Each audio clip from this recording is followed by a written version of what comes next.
মুক্তগঞ্জপুর। এই গ্রামের সৌন্দর্য দেখলে সবারই মন ভালো হয়ে যাবে। কিন্তু এই গ্রামটা যেমন সুন্দর, গ্রামের মানুষগুলো একদমই তার উল্টো। এই গ্রামে কারো মনে কোনো দয়া মায়া নেই। যাকেই দুর্বল পায় তাকে গ্রাম ছাড়া করে। এই গ্রামেরই ছেলে অজয়। ছোটবেলায় সে তার বাবা মাকে হারিয়ে অনেক কষ্টে সবার লাথিগুঁতো খেয়ে বড় হয়েছে। আর অজয় এতিম বলে এই গ্রামের কেউ অজয়কে সহ্য করতে পারে না। একদিন গ্রামের ধুরবাজ জব্বার অজয়ের বাড়ির নকল দলিল তৈরি করে। গ্রামের লোকদের কিছু টাকা দিয়ে অজয়ের বাড়ির সামনে হাজির করেছে। অজয়, এই অজয়, বের হ, ঘর থেকে এখনই বের হ বলছি।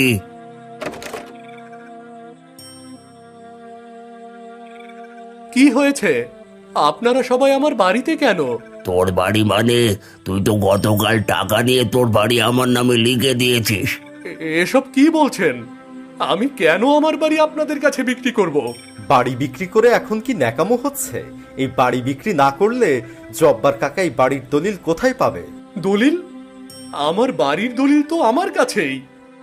দেখো তোমরা সবাই ওকে বোকা বলো, ও তো গ্রামের মধ্যে সবার চাইতে বেশি চালাক। তা না হলে কেউ জমি বিক্রি করে নকল দলিল বানিয়ে রাখে? আমার দলিল নকল হতে যাবে কেন? আপনি হয়তো নকল দলিল বানিয়ে এনেছেন।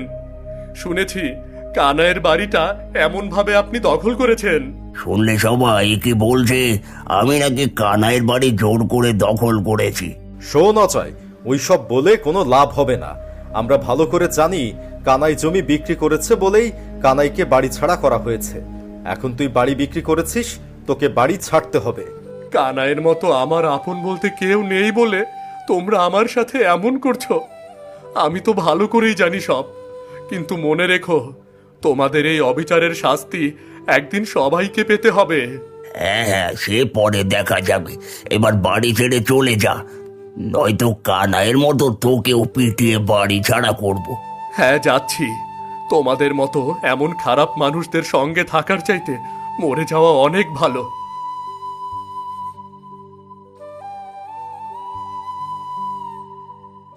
অজয়ের আপন বলতে কেউ নেই বলে গ্রামের সবাই জব্বারের কাছ থেকে কিছু টাকা নিয়ে অজয়কে বাড়ি ছাড়া করে। এরপর অজয় অন্য গ্রামে এসে তার আশ্রয় খুঁজতে থাকে। কিন্তু কোথাও কোনো আশ্রয় না পেয়ে শেষ পর্যন্ত সে মরবার জন্য একটি গাছে রশি ঝুলাতে থাকে। তখন এক বৃদ্ধা এসে অজয়কে রশি ঝুলাতে দেখে ফেলে। এই যে বাবা, কি করছো? কি আর করব, আমার আপন বলতে কেউ নেই বলে গ্রামের সবাই মিলে আমাকে অন্যায়ভাবে বাড়ি থেকে তাড়িয়ে দিয়েছে। এখন আমার থাকার মতো জায়গা নেই, তাই আত্মহত্যা করার জন্য এই গাছে রশি বাঁধছি। তুমি এসব কি করতে চাইছো বাবা? আত্মহত্যা করে তো কাপুরুষেরা। তুমি কি কাপুরুষ? তুমি যদি কাপুরুষ হয়ে মরতে চাও তাহলে তাই করো, আর নয়তো নেমে এসে আমার সাথে কথা বলো বাবা। না, আমি কাপুরুষ হয়ে মরতে চাই না। আসছি, এখনই নেমে আসছি।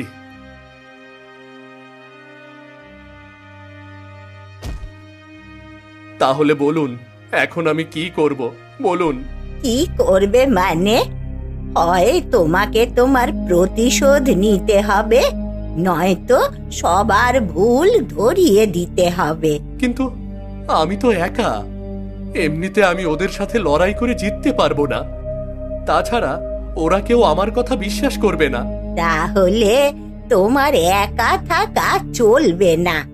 হয় তোমাকে এমন কোনো বন্ধু বানাতে হবে যে তোমার বিপদে তোমার পাশে দাঁড়াবে, নয়তো তোমার আপনজনকে খুঁজে বের করতে হবে।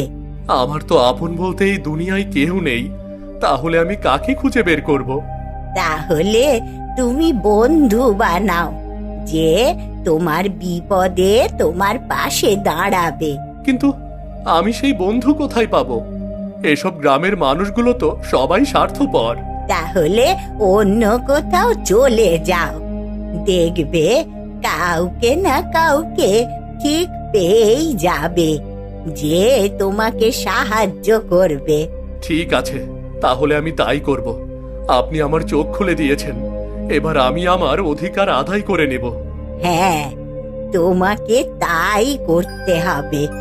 যাও বাবা, এইবার তুমি বেরিয়ে পড়ো দেখি, যাও।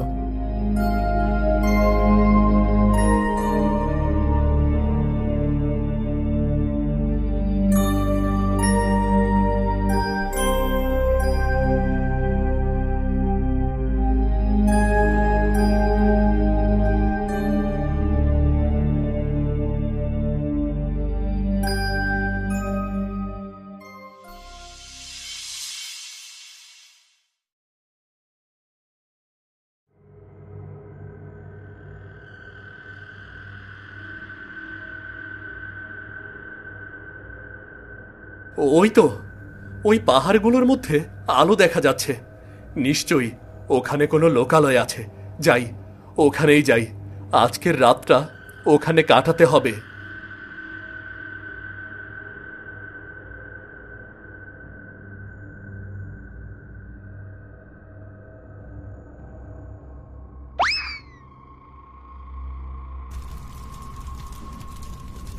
এ কি? আমি কোথায় এলাম? এ তো দেখছি দানবদের এলাকা। হঠাৎ যদি কোনো দানব আমাকে দেখে ফেলে তাহলে আর রক্ষা থাকবে না। আগে এখান থেকে পালাই, আমি পালাই আগে। তোর এত বড় সাহস, তুই আমাদের সীমানায় ঢুকে পড়েছিস? আমার ভুল হয়ে গেছে, আমাকে ক্ষমা করে দাও। আমি না জেনে এখানে এসে পড়েছি। আমি এখনই চলে যাচ্ছি, আমাকে ক্ষমা করে দাও তোমরা। ক্ষমা করে দেব? ঠিক আছে, প্রথমে আমাদের সর্দারের কাছে চল, তারপর তোকে ক্ষমা করে দেব। না না না, আমি তোমাদের সর্দারের কাছে যেতে চাই না। আমাকে এখান থেকে ছেড়ে দাও। আমি এখান থেকে চলে যাব এখান থেকে। ভয় পাস না, আমরা কারো কোনো ক্ষতি করি না, তোরও কোনো ক্ষতি হবে না। এবার চল আমার সাথে।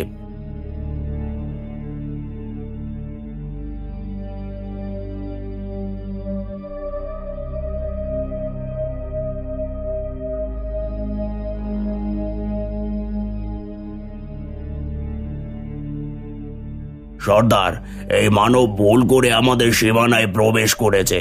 এখন কি করব? আমার ভুল হয়ে গেছে। আমি অনেক দূর থেকে আলো দেখে আশ্রয় নেওয়ার জন্য এখানে এসেছিলাম। আমি জানতাম না এটা আপনাদের এলাকা। আমাকে যেতে দিন। আশ্রয়ের জন্য এসেছিলি? কিন্তু কেন? আর এখন তোকে ছেড়ে দিলে তুই কোথায় যাবি? জানি না কোথায় যাব।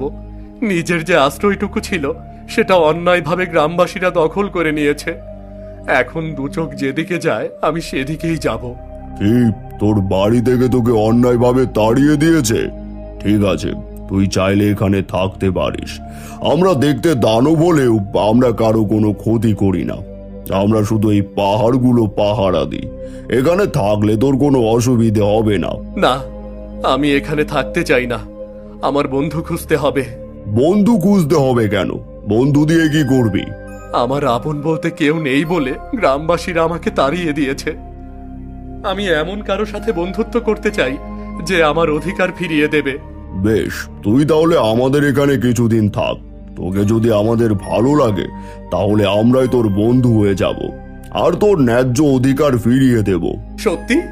সত্যি বলছেন? আপনারা আমার বন্ধু হবেন? হ্যাঁ, সত্যি আমরা তোর বন্ধু হব। এই, তুই ওকে নিয়ে গিয়ে ওর থাকা খাওয়ার ব্যবস্থা করে দে। যা, ওকে নিয়ে যা। ঠিক আছে সর্দার।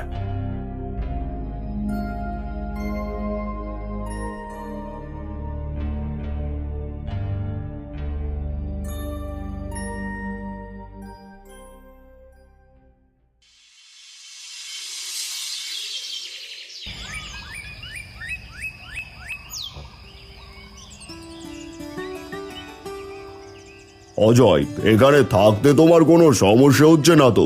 যে বলেন, গ্রামের সবার লাথিগুতা খেয়ে বড় হয়েছি। এখানে তো আপনারা সবাই অনেক ভালো। এখানে থাকতে সমস্যা হবে কেন? ঠিক আছে ঠিক আছে, এবার ফল খাও। এভাবে কিছুদিন কেটে যায়। আস্তে আস্তে সব দানবেরা অজয়ের বন্ধু হয়ে ওঠে।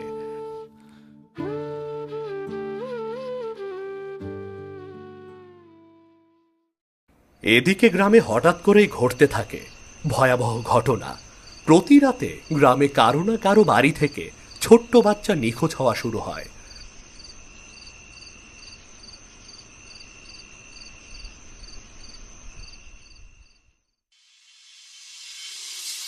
সকাল হলেই শুরু হয় গ্রামবাসীদের চিৎকার।